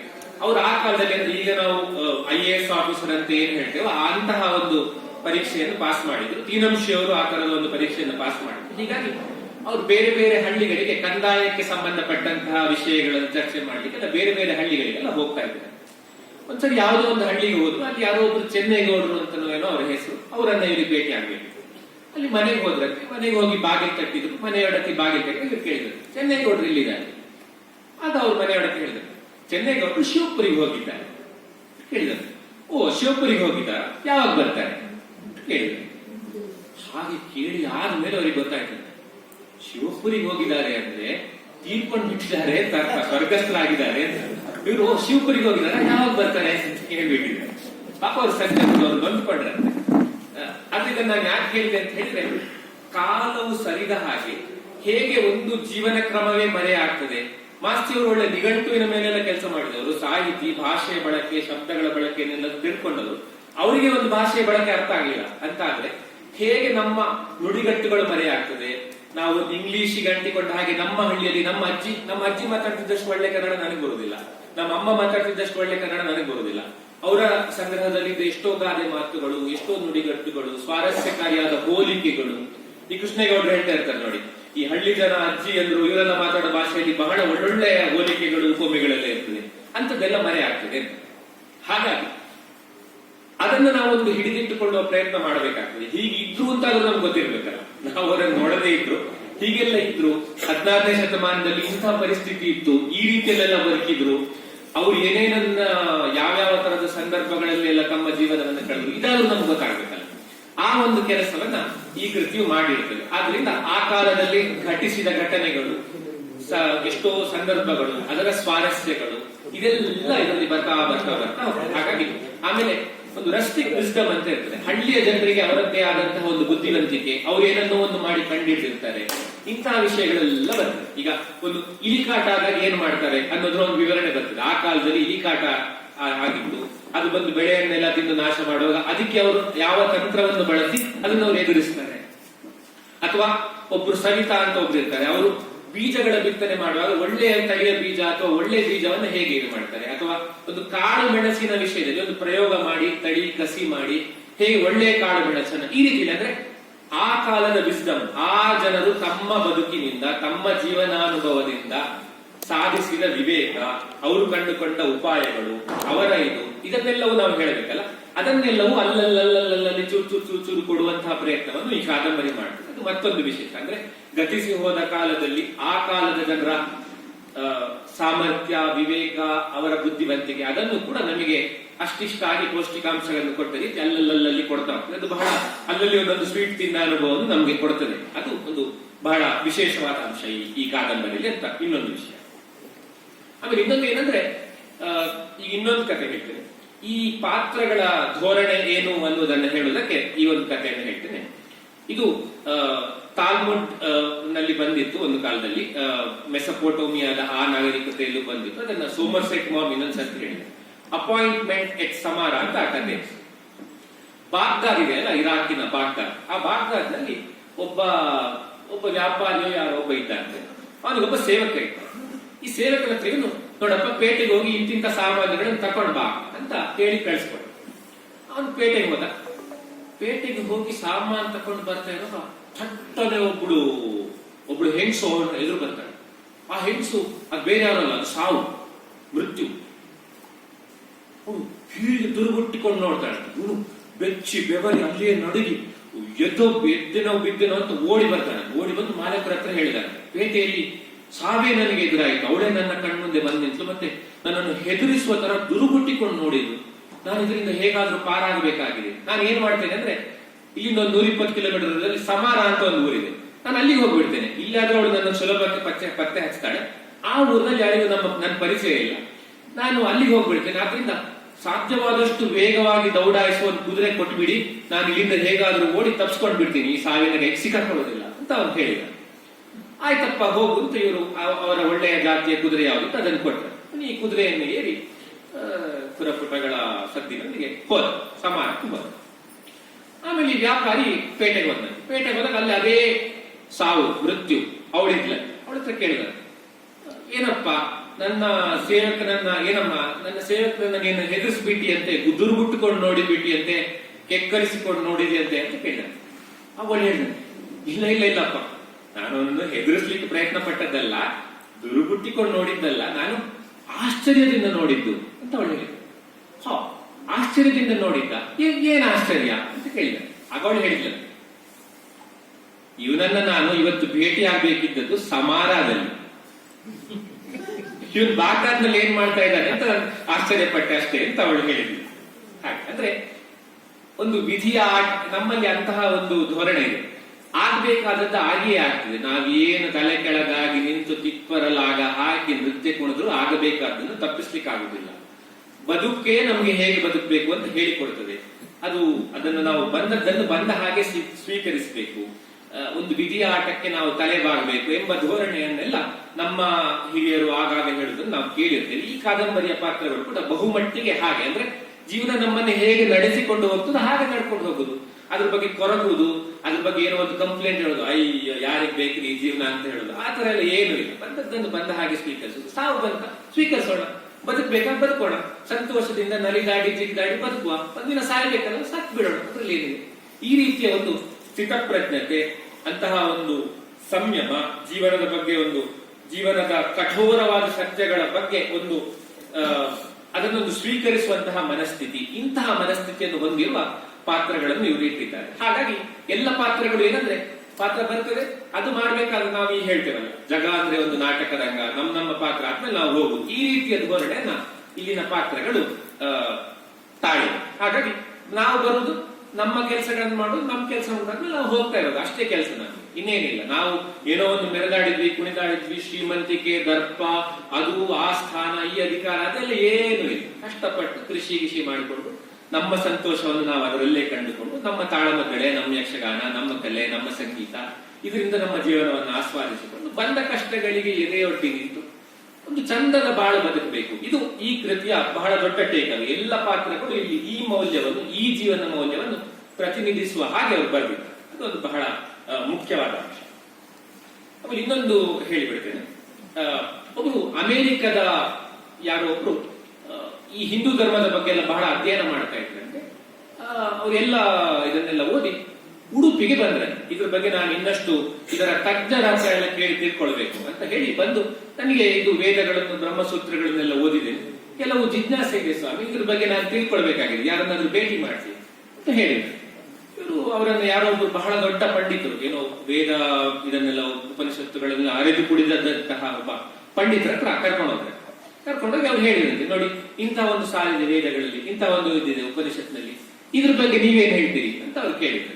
ಆಗ ಅವರು ನೋಡಿ ಶಾಂಕರ ಭಾಷೆಯಲ್ಲಿ ಹೀಗೆ ಹೇಳಿದ್ದಾರೆ, ಮಧ್ವಾಚಾರ್ಯರು ಇದ್ರ ಬಗ್ಗೆ ಹೀಗೆ ಹೇಳಿದ್ದಾರೆ ಅಂತ ಅವರು ತಮ್ಮ ಪಾಂಡಿತ್ಯದ ಬುದ್ಧಿಯನ್ನ ವಿಶ್ಲೇಷಣೆ ಮಾಡಿದ್ರು.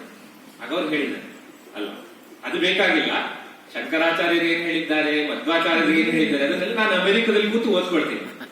ಆದ್ರೆ ಆ ಧರ್ಮವನ್ನ ನಂಬಿ ಒಪ್ಪಿ ಮನಸ್ಸಿಗೆ ತೆಗೆದುಕೊಂಡು ಅದನ್ನು ಬಾಳಿ ಬದುಕ್ತಾ ಇರೋರು ನೀವು, ನಿಮ್ಮ ಅನುಭವ ಏನು ಅದನ್ನ ಹೇಳಿ.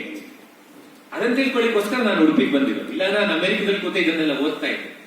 ನೀವು ನಿಮ್ಮ ಜೀವನದಲ್ಲಿ ಅದನ್ನು ಹೇಗೆ ಅಳವಡಿಸಿಕೊಂಡಿದ್ದೀರಿ, ನಿಮ್ಮ ಲೋಕಾನುಭವಕ್ಕೂ ಅದಕ್ಕೂ ಏನು ಹೊಂದಿಕೆ, ಇದನ್ನ ಹೇಳಿ ಅಂತ ಅವ್ರು ಹೇಳಿದ್ದಾರೆ. ಈ ಕಾದಂಬರಿಯನ್ನು ನಾವು ಹಾಗೆ ತಗೊಳ್ಬೇಕಾಗ್ತದೆ. 16ನೇ ಶತಮಾನದಲ್ಲಿ ಹಾಗಿತ್ತಂತೆ, ಇಂಥ ರಾಜ ಇದ್ದಂತೆ, ಇಂಥ ಇದಿತ್ತಂತೆ ಅಂತ ನಾವು ಸಮಾಜ ವಿಜ್ಞಾನದ ಪುಸ್ತಕದಲ್ಲೆಲ್ಲ ಓದ್ತೇವೆ. ಹಾಗೆ ಹೇಳಿದ್ರೆ ಅದು ನಮ್ಗೆ ಇತಿಹಾಸದ ಪುಸ್ತಕದಲ್ಲಿ ಸಿಗುವ ರೀತಿಯೇ ಬೇರೆ. ಆದ್ರೆ ಆ ಸಂದರ್ಭದಲ್ಲಿ ಬಾಳಿ ಬದುಕಿದವರು ಇದಾರಲ್ಲ, ಅವರ ಬದುಕನ್ನು ನಾವು ನೋಡಿದಾಗ ಅದು ನಮ್ಗೆ ನಿಜವಾಗಿಯೂ ನಮ್ಮನ್ನು ಅಲ್ಲಿಗೆ ಕರ್ಕೊಂಡು ಹೋಗ್ತದೆ. ಅವರ ಅನುಭವದ ಬೆಳಕಿನಲ್ಲಿ ನಾವು ಅದನ್ನು ಅರಿತುಕೊಳ್ಳುವ ಹಾಗಾಗ್ತದೆ. ಆ ಕೆಲಸವನ್ನು ಈ ಕಾದಂಬರಿ ಬಹಳ ಸಮರ್ಥವಾಗಿ ಮಾಡಿದೆ. ಆಗ ಬದುಕಿ ಬಾಳಿದವರ ಕಥೆಯನ್ನು ಹೇಳುವುದಕ್ಕೂ ಅದನ್ನು ಇತಿಹಾಸದ ರೂಪದಲ್ಲಿ ಬರೆಯುವುದಕ್ಕೂ ಇದೇ ಬಹಳ ದೊಡ್ಡ ವ್ಯತ್ಯಾಸ. ಇತಿಹಾಸವನ್ನು ಹೇಳುವಾಗ ನಾವು ಶಾಸನದಲ್ಲಿ ಏನು ಹೇಳಿದೆ ಇಷ್ಟನ್ನು ನೋಡ್ಬೇಕಾಗ್ತದೆ. ಇದು ನಮಗೂ ಒಂದು ಬ್ರಿಟಿಷರಿಂದ ಬಂದಿರುವಂತಹ ಪದ್ಧತಿ. ಶಾಸನ ತಜ್ಞರಾದ ದೇವರಕೊಂಡ ರೆಡ್ಡಿ ಅವರೇ ಇಲ್ಲಿದ್ದಾರೆ. ಶಾಸನಗಳೇನು ಹೇಳಿದೆ, ನಾಣ್ಯಗಳೇನು ಹೇಳಿದೆ, ಇದನ್ನೆಲ್ಲ ನಾವು ತಿಳ್ಕೊಳ್ಬೇಕಾಗ್ತದೆ. ಆದ್ರೆ ಭಾರತೀಯರ ಇತಿಹಾಸವನ್ನು ನೋಡುವ ಕ್ರಮ ಹಾಗಲ್ಲ. ನಮ್ಗೆ ಪುರಾಣದಲ್ಲೂ ಇತಿಹಾಸ ಇದೆ ಅಂತ ನಾವು ನಂಬ್ತೇವೆ. ಯಾರೋ ಒಬ್ರು ಅಜ್ಜ ಹೇಳ್ಕೊಂಡು ಬಂದ ಕಥೆ ಅದಕ್ಕೇನು ದಾಖಲೆಗಳಿಲ್ಲ, ನಮ್ಮ ಅಜ್ಜ ಹೇಳಿದ್ದಾರೆ ಅದು ಸರಿ ಅಂತ ನಾವು ನಂಬ್ತೇವೆ. ಸ್ಥಳ ಪುರಾಣಗಳು ಅಂತ ಇರ್ತದೆ, ಐತಿಹ್ಯಗಳು ಅಂತ ಇರ್ತದೆ. ಅದೇ ರೀತಿ ಅವರೊಂದು ಹೆಳವರ ಪ್ರಸ್ತಾಪ ಹೇಳಿದ್ರು. ಹೀಗೆ ನಮ್ಮಲ್ಲಿ ಇತಿಹಾಸವನ್ನು ಬೇರೆ ಬೇರೆ ಬೇರೆ ಬೇರೆ ಮೂಲಗಳಿಂದ ಸಂಗ್ರಹಿಸಿ ನೋಡಬೇಕು. ಬರೀ ತಾಳೆಗರಿಯಲ್ಲಿ ಅಥವಾ ಶಾಸನಗಳಲ್ಲಿ ಸಿಕ್ಕಿದ್ದು ಮಾತ್ರ ಇತಿಹಾಸ ಅಲ್ಲ.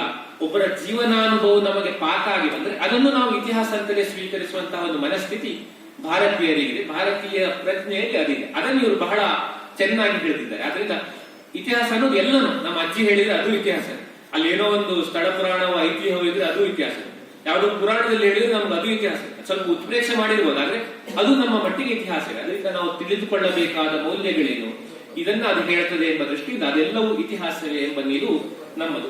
ಅದನ್ನು ಇವರು ಬಹಳ ಚೆನ್ನಾಗಿ ಹೇಳಿದ್ದಾರೆ. ನಾನು ಅದೇ ಆರಂಭದಲ್ಲಿ ಹೇಳಿದೆ. ಹಾಗಾಗಿ ಭಾರತೀಯ ಪರಂಪರೆಯು ಇತಿಹಾಸವನ್ನು ನೋಡುವ ಕ್ರಮ, ಭಾರತೀಯ ಪರಂಪರೆಯ ಕಥನ ಕ್ರಮ, ಇದನ್ನೆಲ್ಲ ಅವರು ಬಹಳ ಚಂದದಲ್ಲಿ ಇದರ ಕಾದಂಬರಿಯ ನೇಗಿಯಲ್ಲಿ ಅದನ್ನು ತಂದಿದ್ದಾರೆ. ಇದು ಬಹಳ ಒಂದು ವಿಶೇಷವಾದ, ಗಮನಿಸಬೇಕಾದ, ನಾವು ಮೆಚ್ಚಿ ಪ್ರಶಂಸಿಸಬೇಕಾದಂತಹ ಒಂದು ಅಂಶ. ಆ ಒಳನೋಟವನ್ನು ಅವರು ಬಹಳ ಚೆನ್ನಾಗಿ ಗ್ರಹಿಸಿದ್ದಾರೆ. ಇದು ಒಂದು. ಆಮೇಲೆ ಇನ್ನೊಂದು ಅಂಶವನ್ನು ಹೇಳಿ ಆಮೇಲೆ ಸಮಾಪ್ತಿ ಮಾಡ್ತೇನೆ. ಇನ್ನೊಂದು ಕಥನ ತಂತ್ರದಲ್ಲಿರುವ ಇನ್ನೊಂದು ವಿಶೇಷ ಏನಂತ ಹೇಳಿದ್ರೆ, ನಾನು ಆಗ್ಲೇ ಅದರ ಪ್ರಸ್ತಾಪ ಹೇಳಿದೆ. ನಮ್ಮಲ್ಲಿ ಈ ಸ್ಕ್ರೀನ್ ಪ್ಲೇ ಬರೆಯುವಾಗ ಅಥವಾ ಕಥೆ ಬರೆಯುವಾಗ ಅದಕ್ಕೊಂದು ಥಿಯರಿ ಇದೆ. ಏನಂದ್ರೆ, ಕಥೆಯು ಆಸಕ್ತಿಕರವಾಗಬೇಕಾದ್ರೆ ಏನೋ ಒಂದು ಕಾನ್ಫ್ಲಿಕ್ಟ್ ಇರಬೇಕು. ಅಂದ್ರೆ ಈಗ ಉದಾಹರಣೆಗೆ ಸುಮ್ಮನೆ ಹೇಳೋದಾದ್ರೆ, ಈಗ ರಾಮಾಯಣದಲ್ಲಿ ಕಾನ್ಫ್ಲಿಕ್ಟ್ ಏನಪ್ಪ, ಆರಂಭದಲ್ಲೇ ರಾಮನಿಗೆ ಪಟ್ಟಾಭಿಷೇಕ ಆಗ್ತದೋ ಇಲ್ಲೋ ಅಂತ ಅದೊಂದು ಕಾನ್ಫ್ಲಿಕ್ಟ್. ಅಯ್ಯೋ ಅದು ತಪ್ಪಿ ಹೋಯ್ತು, ಕಾಡಿಗೆ ಹೋಗ್ಬೇಕಾಗಿ ಬಂತು. ಇಲ್ಲಿ ದಶರಥ ತುಂಬಾ ಗೋಳಾಡ್ತಾನೆ. ದಶರಥನಿಗೆ ಏನಾಗುತ್ತೆ, ಕಾಡಿಗೆ ಹೋದ್ಮೇಲೆ ಏನಾಗ್ಬೋದು, ರಾಮ ಏನಾದ್ರು ವನ್ಯಮೃಗಗಳು ತಿಂದು ಹಾಕ್ಬೋದಾ, ರಾಕ್ಷಸ ಸಿಗ್ಬೋದಾ, ಏನಾಗುತ್ತೆ, ಇದೊಂದು ನಮ್ಗೆ ಸಸ್ಪೆನ್ಸ್. ಅದಾದ್ಮೇಲೆ ಸೀತೆ ಅಪಹರಣ ಆಯ್ತು. ಸೀತೆ ಸಿಗ್ತಾಳೋ ಇಲ್ವೋ, ಎಲ್ಲಿದ್ದಾಳೆ, ರಾಮ ಅವಳನ್ನು ಹೇಗೆ ಹುಡುಕ್ತಾನೆ, ಸೀತೆಯನ್ನು ವಾಪಸ್ ಕರ್ಕೊಂಡು ಬರುವಲ್ಲ. ಹೀಗೆ ಕಥೆಯಲ್ಲಿ ರಾಮನಿಗೆ ಆಗ ಒಂದಷ್ಟು ಅಡ್ಡಿ ವಿದೂರಗಳು, ಸಂಕಷ್ಟಗಳು ಎಲ್ಲ ಒದಗ್ತದೆ. ಆಗ ಅವನನ್ನು ಹೇಗೆ ಜಯಿಸ್ತಾನೆ, ಆ ಕಷ್ಟಗಳಿಂದ ಹೇಗೆ ಹೊರಗಡೆ ಬರ್ತಾನೆ, ಕೊನೆಗೆ ಅವನಿಗೆ ಸುಖಾಂತ್ಯ ಆಗ್ತದೋ ಇಲ್ವೋ ಅನ್ನೋದು ಒಂದು ಸಸ್ಪೆನ್ಸಿನ ಅಂಶ ಆಗ್ತದೆ. ಯಾವುದೇ ಕಥೆಯಲ್ಲಿ ಅದು ಇಂತಹ ಒಂದು ಅಂಶ ಇರ್ತದೆ. ಈಗ ಪ್ರೇಮ ಕಥೆ ಅಂತಾದ್ರೆ ಹುಡುಗ ಹುಡುಗಿ ಒಂದಾಗ್ತಾರೋ ಇಲ್ವೋ, ಅವ್ರಿಗೆ ಏನೋ ಒಂದು ಅಡ್ಡಿ ಆಗ್ತದೆ, ಜಾತಿ ಸಮಸ್ಯೆನೋ, ಶ್ರೀಮಂತ ಬಡವರು, ಹೀಗೆಲ್ಲ ಇರ್ತದೆ. ಕೊನೆಗೆ ಹೀರೋ ಹೀರೋಯಿನ್ ಒಂದಾಗ್ತಾರ ಇಲ್ವಾ ಅನ್ನೋದೇ ಸಸ್ಪೆನ್ಸ್. ಅವರಿಗೆ ಯಾವ ಅಡ್ಡಿ ಆತಂಕಗಳು ಬರ್ತದೆ ಅದೇ ಕಾನ್ಫ್ಲಿಕ್ಟ್. ಇದೊಂದು ಬಹಳ ವಿಶೇಷವಾದ ಅಂಶ ಏನ್ ಮಾಡಿದ್ರೆ, ಮೊದಲ ಭಾಗ ಅಂದ್ರೆ 15-16ನೇ ಶತಮಾನದ ಕಥೆಯನ್ನು ಹೇಳುವಾಗ ಅಲ್ಲಿ ಯಾವ ಪಾತ್ರಕ್ಕೂ ಕಾನ್ಫ್ಲಿಕ್ಟ್ಗಳಿಲ್ಲ. ಆದ್ರಿಂದ ಸಸ್ಪೆನ್ಸ್ ಇಲ್ಲ. ಈಗ ಸುಮ್ಮನೆ ಈಗ ಉದಾಹರಣೆಗೆ ಒಂದು ಪ್ಲೇಗ್ ಬಂತು ಅಂತ ಬರುತ್ತೆ. ಪ್ಲೇಗ್ ಬಂತು ಅಂತ ಹೇಳಿದಾಗ ಒಬ್ಬ ಅದನ್ನು ಒಂದು ಕ್ರಮ ಹೇಗೆ ಹೇಳ್ಬೋದು ಅಂದ್ರೆ ಅದ್ರ ಮೇಲೆ ಒಂದು ಸಸ್ಪೆನ್ಸ್ ಕ್ರಿಯೇಟ್ ಮಾಡೋದು. ಈಗ ನಮ್ಮ ಊರಿನಲ್ಲಿ ಪ್ಲೇಗ್ ಬಂದಿದೆಯಂತೆ, ಹೀಗಾಗಿದೆಯಂತೆ, ಅದರಿಂದ ಇವ್ರು ಹೇಗೆ ತಪ್ಪಿಸ್ಕೊಳ್ತಾರೆ, ಆ ಪ್ಲೇಗ್ ಬಂದಾಗ ಅದರಿಂದ ಇವ್ರಿಗೆ ಯಾವ ರೀತಿ ಕಷ್ಟಗಳಾಗುತ್ತೆ, ಅಲ್ಲಿ ನಮ್ಗೆ ಕಣ್ಣೀರು ಬರುವಾಗ ಮಾಡ್ಬೋದು, ಸಸ್ಪೆನ್ಸ್ ಬರುವಾಗ ಮಾಡ್ಬೋದು, ಪ್ಲೇಗಿನಿಂದ ಇವ್ರು ತಪ್ಪಿಸಿಕೊಳ್ಳೋ ಪ್ರಯತ್ನ ಹೇಗೆ ಮಾಡ್ತಾರೆ, ಅದರಿಂದ ಇವ್ರಿಗೆ ಏನ್ ತೊಂದರೆ ಆಗಿದೆ, ಇಲ್ಲಿ ಬಹಳಷ್ಟು ಅವರ ಯಾತನೆ ಇದನ್ನೆಲ್ಲ ಹೇಳುವ ಅವಕಾಶ ಇರುತ್ತೆ. ಇವ್ರ ಅಂತದ್ದು ಏನು ಮಾಡೋದಿಲ್ಲ, ಆ ಪ್ಲೇಗ್ ಬಂತು ಇವ್ರು ಸತ್ರು ಅಂತ ಟಕ್ಕಂತ ಬಂದೋಗ್ಬಿಡ್ತಾರೆ. ಅದೇ ರೀತಿ 2 ಕಥೆಗಳಿದೆ ಅಂತ ಹೇಳಿದ್ರೆ, ಒಂದು 15-16ನೇ ಶತಮಾನ, ಇನ್ನೊಂದು 1960 ಈ ಕಡೆ ಆಗಿರೋದು. ಅಲ್ಲೂ ಅಂತ ವಿಷಯಗಳು ಬರ್ತದೆ. ಈಗ ಒಂದು ಬಾಲ್ಯ ವಿವಾಹ ಆಗಿರ್ತದೆ ಗಿರಿಜೆ ಅನ್ನೋಳ ಜೊತೆಗೆ ಚಿದಂಬರ ಅನ್ನೋನಿಗೆ. ಅದನ್ನ ಯಾರೋ ಒಂದು ಕೋರ್ಟಿಗೆ ತಗೊಂಡೋಗ್ಬಿಡ್ತಾರೆ. ಇದು ಅಪ್ರಾಪ್ತ ವಯಸ್ಕಳ ಜೊತೆಗೆ ಆಗಿರೋ ಮದುವೆ. ನಾವು ಈಗ TN ಸೀತಾರಾಮ್ ಅವರ ಅಭಿಮಾನಿಗಳ ದೃಷ್ಟಿಯಿಂದ ಹೇಳಿದ್ರೆ ಅದೊಂದು ಕೋರ್ಟ್ ರೂಮ್ ಡ್ರಾಮಾ. ಅಲ್ಲಿ ಬಹಳ ಸಸ್ಪೆನ್ಸಿಗೆ ಅವಕಾಶ ಇದೆ. ಹೆಜ್ಜೆಗೂ ಏನೋ ಒಂದು ಅವನಿಗೆ ತೊಂದರೆ ಆಗುತ್ತೆ, ಹಿನ್ನಡೆ ಆಗುತ್ತೆ, ಆವಾಗ ಇವರು ಒಂದು ಕೌಂಟರ್ ಪಾಯಿಂಟ್ ಆಗ್ತಾರಲ್ಲ, ಏನು ಈ ತರ ಅಲ್ಲಿ ಒಂದು ಸಸ್ಪೆನ್ಸ್ ಬಿಲ್ಡ್ ಮಾಡೋದಕ್ಕೆ ಒಂದು ಬಹಳಷ್ಟು ಅವಕಾಶ ಇದೆ. ನನ್ನಂತರ ಒಂದು 50 ಪುಟ ಇದನ್ನೇ ಎಳ್ದು ಕೋರ್ಟ್ ಅಲ್ಲಿ ಗೆಲ್ತಾರ ಸೋಲ್ತಾರ, ಏನ್ ತೊಂದ್ರೆ, ಏನ್ ಕಷ್ಟ, ಹೇಗೆ ಜಯಿಸಿದ್ರು, ಹೀಗೆ ಮಾಡ್ತಾ ಇದ್ರು. ಇವ್ರು ಏನಂದ್ರೆ ಬಹಳ ಸಂಯಮದಿಂದ ಅಂತದೆಲ್ಲ ಏನೂ ಇಲ್ಲ. ಹೀಗಾಯ್ತಪ್ಪ ಕೋರ್ಟ್ ರೂಮ್ ನಲ್ಲಿ ಹೀಗಾಯ್ತು ಹೀಗಂತ ಒಂದು 5 ಪುಟದಲ್ಲಿ ಆ ಕಥೆ ಮುಗಿಸಿ ಟಕ್ ಅಂತ ಬಂದು ಹೋಗ್ತಾ ಇರ್ತಾರೆ. ಆ ಸಂಯಮ, ಆ ನಿರ್ಲಿಪ್ತಿ ಇದು ಬಹಳ ವಿಶೇಷ. ಉದ್ವೇಗರಹಿತವಾದ, ಬಹಳ ಅಪ್ರಮತ್ತವಾದ, ನಿರುದ್ವೇಗದ ಒಂದು ನಿರೂಪಣೆ ಉದ್ದಕ್ಕೂ ಕಾಣ್ತೇವೆ. ವಿಶೇಷ ಏನಂದ್ರೆ ಕತೆ ಬರೆದವರು ಹಾಗೆ ಇದ್ದಾರೆ, ಆ ಕಥೆಯಲ್ಲಿ ಬರುವ ಪಾತ್ರಗಳು ಹಾಗೆ. ಇದು ಬಹಳ ಒಂದು ವಿಶೇಷವಾದ ಅಂಶ. ಅಂದ್ರೆ ಯಾವುದೇ ಭಾವಾವೇಶ, ಒಂದು ಅತಿಯಾದ ಮೆಲೋಡ್ರಾಮಾ ಇಂಥದ್ದು ಯಾವುದೂ ಇಲ್ಲ. ಅದು ಇರಬಾರ್ದು ಅಂತ ನಾನು ಹೇಳುದಲ್ಲ, ರೋಚಕವಾಗಿ ಬರೆದ್ರೆ ಅದು ಒಂದು ರೀತಿಯಲ್ಲಿ ಸಂತೋಷ ಕೊಡ್ತದೆ. ಇದು ಇನ್ನೊಂದೇ ಬಗೆಯಾದ ಸಂತೋಷ ಅಂತ, ಅದು ವ್ಯತ್ಯಾಸ. ಈಗ ಪತ್ತೆದಾರಿ ಕಥೆ ಥ್ರಿಲ್ಲರ್ ಆದ್ರೆ ಅದನ್ನು ಹಾಗೆ ಬರೀಬೇಕು, ಹಾಗೆ ಬರೆದು ನನಗೆ ಸಂತೋಷ. ನಾನು ಅದು ಬೇಡ ಅಂತ ಹೇಳುವನಲ್ಲ, ಅದು ನಾನು ಬಹಳ ಎಂಜಾಯ್ ಮಾಡ್ತೇನೆ. ಇದನ್ನು ಆ ರೀತಿಯಲ್ಲಿ ಅಲ್ಲದೆ ಮತ್ತೊಂದೇ ಬಗೆಯಲ್ಲಿ ಇನ್ನೊಂದೇ ಆದ ರೀತಿಯಲ್ಲಿ ನೀವು ಎಂಜಾಯ್ ಮಾಡಬೇಕು. ಆ ತಟಸ್ಥವಾಗಿ ನಿರ್ಲಿಪ್ತಿಯಿಂದ ಒಂದು ರೀತಿ ವೈರಾಗ್ಯ ಇರೋ ತರ ಹೇಳ್ಕೊಡೋದು. ಹೌದಪ್ಪ ಹೀಗಾಯ್ತು, ಸತ್ರು, ಸರಿ ಮುಂದೋಗೋಣ, ಈ ರೀತಿಯಲ್ಲಿ ಅವ್ರು ಹೇಳ್ಕೊಂಡು ಹೋಗುವಂತ ಒಂದು ಆ ಧಾಟಿ, ಆ ಸಂಯಮ ಅದು ಬಹಳ ಮೆಚ್ಚುಗೆಗೆ ಅರ್ಹವಾದ ಅಂಶ. ಇದರಿಂದಾಗಿ ನಮ್ಗೆ ಇನ್ನೂ ಒಂದು ಪ್ರಯೋಜನ ಆಗ್ತದೆ. ಏನಂದ್ರೆ ಆ ಸಸ್ಪೆನ್ಸು, ಕತೆ ಏನಾಗತ್ತೆ ಅನ್ನೋ ಇಲ್ಲದೆ ಇರೋದ್ರಿಂದ ನಾವು ಬೇರೆ ವಿಷಯಗಳ ಕಡೆಗೆ ಗಮನ ಹರಿಸ್ಲಿಕ್ಕೆ ಆಗ್ತದೆ. ಈಗ ಸುಮ್ಮನೆ ಈಗ ಉದಾಹರಣೆಗೆ ಹೇಳೋದಾದ್ರೆ, ನಾನು ಈ ತರ ಹೇಳಿದೆ ಅಂತ ಇಟ್ಕೊಳ್ಳಿ, ಕತ್ಲಲ್ಲಿ ಹೋಗ್ತಾ ಇದ್ದ, ಹಳ್ಳಿ ಇದು, ಏನೋ ಒಂದು ಶಬ್ದ ಕೇಳಿದಾಗಾಯ್ತು, ಟಕ್ಕಂತ ಒಂದು ಹುಲಿ ಎದುರುಗಡೆ ಬಂತು, ಈ ತರ ಹೇಳಿ ಇನ್ನೊಂದು 4-5 ಉಪಕಥೆ ಹೇಳ್ತೇನೆ ಅಂತ ಹೇಳಿದ್ರೆ ನೀವು ಬೈದೆ ಬಿಡ್ತೀರಿ. ಮೊದ್ಲು ಅದೇನಾಯ್ತು ಹೇಳಿ, ಹುಲಿ ತಿಂತಾ ಇಲ್ವಾ ಅಂತ ಹೇಳಿ ಅಂತ ನಿಮಗೆ ಅದ್ರ ಬಗ್ಗೆ ಜಾಸ್ತಿ ಆಸಕ್ತಿ ಬರುತ್ತೆ. ಆ ಕಥೆಯನ್ನು ಹೇಳಿ ಉಪಕಥೆಯನ್ನು ಕೇಳೋ ತಾಳೆ ನಮಗಿಲ್ಲ ಅನ್ನೋ ಒಂದು ಭಾವನೆ ಬರುತ್ತೆ. ಆ ರೀತಿಯ ಸಸ್ಪೆನ್ಸು ಅದು ಇಲ್ಲದೆ ಇರೋದ್ರಿಂದ ಅವ್ರಿಗೆ ಯಾವುದೇ ನಿರಾಳವಾಗಿ ಯಾವುದೇ ಉಪಕಥೆ, ಯಾವುದೇ ಡಿವಿಯೇಷನ್ ಏನಂತ ತಗೊಂಡು ನಮ್ಗೆ ಅದೇನು ಬೇಜಾರಾಗುದಿಲ್ಲ. ಅದರಿಂದ ಎಲ್ಲವನ್ನು ಅವರಿಗೆ ಅದರಿಂದ ಒಳಗೊಳ್ಳಿಕ್ಕೆ ಸಾಧ್ಯವಾಗಿದೆ ಈ ತಂತ್ರವನ್ನು ಬಳಸಿರುವ ಕಾರಣ. ಮತ್ತು ಕುವೆಂಪು ಅವರ ಮಾತಿದೆಯಲ್ಲ, ಮನೆಗಳಲ್ಲಿ ಮದುಮಗಳು, ಇಲ್ಲಿ ಯಾರೂ ಮುಖ್ಯರಲ್ಲ, ಯಾರೂ ಅಮುಖ್ಯರಲ್ಲ ಎನ್ನುವ ರೀತಿಯಲ್ಲಿ ಆ ಭಾವನೆ ಬಂದಿರೋದ್ರಿಂದ ಎಲ್ಲವನ್ನು ಒಳಗೊಳ್ಳಿಕ್ಕೆ, ಎಲ್ಲವನ್ನು ಹೇಳಿಕೊಳ್ಳಿಕ್ಕೆ ಈ ಕಥನ ತಂತ್ರದಿಂದಲೇ ಪ್ರಯೋಜನ ಆಗಿದೆ. ಒಂದ್ ವೇಳೆ ಸಸ್ಪೆನ್ಸ್ ತರ ಇರ್ತಾ ಇದೆ, ನಮ್ಗೆ ಆ ಉಪಕಥೆಗಳನ್ನು ಕೇಳುವಾಗ ಅದೇನೋ ಡೈವರ್ಟ್ ಆಯ್ತು, ಟಾಪಿಕ್ ವಿಷಯಾಂತರ ಆಯ್ತು ಅನ್ನುವ ರೀತಿಯ ಭಾವನೆ ಬರ್ತಾ ಇದೆ. ಇಲ್ಲಿ ಹಾಗಲ್ಲ, ಎಲ್ಲವೂ ವಿಷಯವೇ ಆದ್ರಿಂದ ವಿಷಯಾಂತರ ಅನ್ನೋ ಪ್ರಶ್ನೆಯೇ ಇದೆ. ಅದು ಒಂದು ಬಹಳ ವಿಶೇಷವಾದ ಒಂದು ಕ್ರಮ.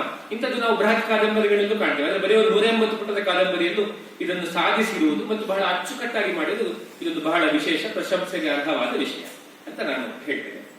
ಆಮೇಲೆ ಕೊನೆಗೆ ಒಂದೇ ಒಂದು ಮಾತು, ಅವರು ಒಂದು ಪ್ರಶ್ನೆ ಹಾಕಿಕೊಳ್ತಾರೆ. ಈ 16-17ನೇ ಶತಮಾನದಲ್ಲಿ ಸಂಭವಿಸಿರುವಂತದ್ದು ಇದು ನಿಜವಾಗಿಯೂ ನಡೆದ ಕಥೆ ಅಲ್ಲ, ಇದೊಂದು ಕಟ್ಟುಕತೆ ಅಂತ ಅವರು ಆರಂಭದಲ್ಲಿ ನಿವೇದಿಸಿಕೊಳ್ತಾರೆ.